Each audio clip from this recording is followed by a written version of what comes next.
Comscore नुसार आता isakal.com आहे देशातील नंबर 1 ची मराठी न्यूज वेबसाईट। प्रत्येक अपडेटसाठी isakal.com ला नक्की भेट द्या।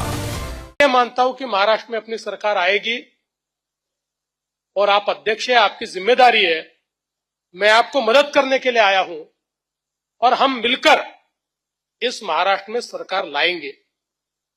और वो समय ऐसा था कि जिस समय हमारे मित्र उस समय के शिवसेना के, उनके साथ हमारी बातचीत चल रही थी और हम उनको ज्यादा जगह देने को भी तैयार थे, लेकिन उन्होंने एक आंकड़ा अपने मन में पकड़ लिया था। हमको 151 ही चाहिए, हम कहते थे 147 ले लीजिए, हम 127 ले लेंगे।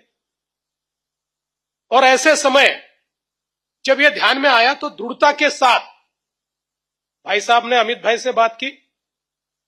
किस प्रकार से तो नहीं चल पाएगा। अमित भाई ने प्रधानमंत्री जी से बात की और फिर यह तय हुआ कि अगर 147 और 127 ये फॉर्मूला होता ना बचे हुए हमारे छोटे दोस्तों को, तो अब अलायंस होगा, नहीं तो नहीं होगा।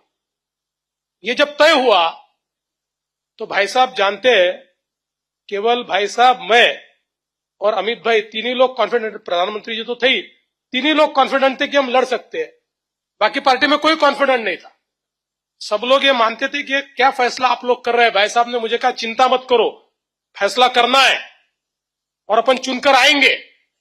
ये इनका विश्वास था कि जिस विश्वास के कारण हमने शिवसेना को अल्टीमेटम दिया। हमने कहा अगर 147 पर आप लड़ना चाहते हो, हम आपके साथ हैं, साथ में लड़ेंगे। हम 127 लड़ेंगे, हम दोनों के अच्छे चुनकर आएंगे, 200 से ज्यादा लोग चुनकर आएंगे। आपका मुख्यमंत्री बनेगा, हमारा उप मुख्यमंत्री बनेगा। पर शायद विधि का विधान ये भी था कि मुझे मुख्यमंत्री बनना था, इसलिए उन्होंने कहा नहीं, हमारे युवराज ने घोषणा की 151 की, एक सीट कम नहीं करेंगे। वो बिल्कुल कौरव वाले मोड़ में आ गए, 5 गांव भी नहीं देंगे। उन्होंने कहा 5 गांव नहीं देंगे तो श्री कृष्ण है हमारे पास, हम भी लड़ाई लड़ लेंगे।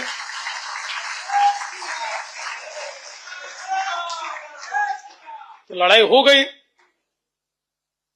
और मुझे अभी भी याद है कि जिस प्रकार से मैं तो प्रचार में था, मेरे लिए तो पूरा राज्य घूमकर सभाएं करना, सारी चीजें करना, पीछे में एक बैकबोन की तरह उस समय एक और भाई साहब और दूसरी ओर अमित भाई, ये दोनों बैठे हुए थे। और हमारे प्रधानमंत्री जी का, आदरणीय मोदी जी का जो एक ऑरा था, उनकी जो क्रेडिबिलिटी थी, उसके कारण पहली बार और इतनी कम तैयारी से हम 260 सीटें लड़े।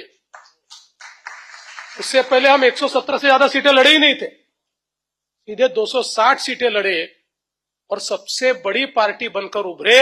और तब से लेकर अभी तक तीनों चुनाव में 100 पार करने वाली इस महाराष्ट्र की पिछले 30 साल में कोई पार्टी होगी तो भारतीय जनता पार्टी है। और